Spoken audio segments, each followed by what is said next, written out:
रात का समय था। राहुल, एक फोटोग्राफर, किसी अनजान गांव के रास्ते पर था। गांव सुनसान था, कहीं कोई नजर नहीं आ रहा था। पुराने मकान, टूटी हुई खिड़कियां और सड़कों पर फैला सन्नाटा उस जगह को और भयावह बना रहे थे। एक पुरानी घड़ी की धीमी टिक टिक सुनाई दे रही थी। राहुल ने अपनी गाड़ी एक बंद घर के बाहर रोकी। जैसे ही उसने कैमरा उठाया, उसे एक अजीब आवाज सुनाई दी, किसी के चलने की आहट। लेकिन जब उसने पलटकर देखा, वहां कोई नहीं था। डर की एक ठंडी लहर उसके शरीर में दौड़। राहुल उस घर के दरवाजे की ओर बढ़ा।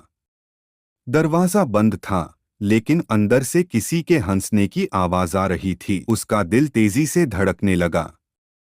उसने हिम्मत करके दरवाजा खटखटाया, पर कोई जवाब नहीं आया। तभी खिड़की से एक काली परछाई झलक गई, जो तुरंत गायब हो गई। राहुल ने दरवाजा खोला और अंदर कदम रखा। अंदर घुप अंधेरा था। दीवारों पर पुराने, धूल से भरे चित्र लटके थे। अचानक एक चित्र खुद ही गिर गया। राहुल चौंक गया। उसे लगा जैसे कोई उसकी हर हरकत पर नजर रख रहा है। राहुल पीछे मुड़ने वाला था कि उसकी परछाई ने अपना आकार बदल लिया। परछाई ने लंबी और भयानक रूप ले लिया और राहुल की ओर बढ़ने लगी। वो जैसे जैसे पीछे हटता, परछाई और तेजी से आगे बढ़ती। अब उसकी परछाई ने उसे पूरी तरह से घेर लिया था।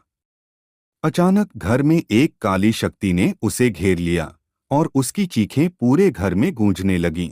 कुछ घंटे बाद पुलिस वहां पहुंची, लेकिन राहुल का कोई निशान नहीं मिला।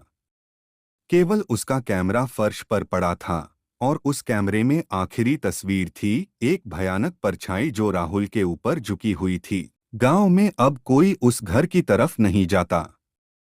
लोग कहते हैं वह परछाई अब उस घर की मालिक है।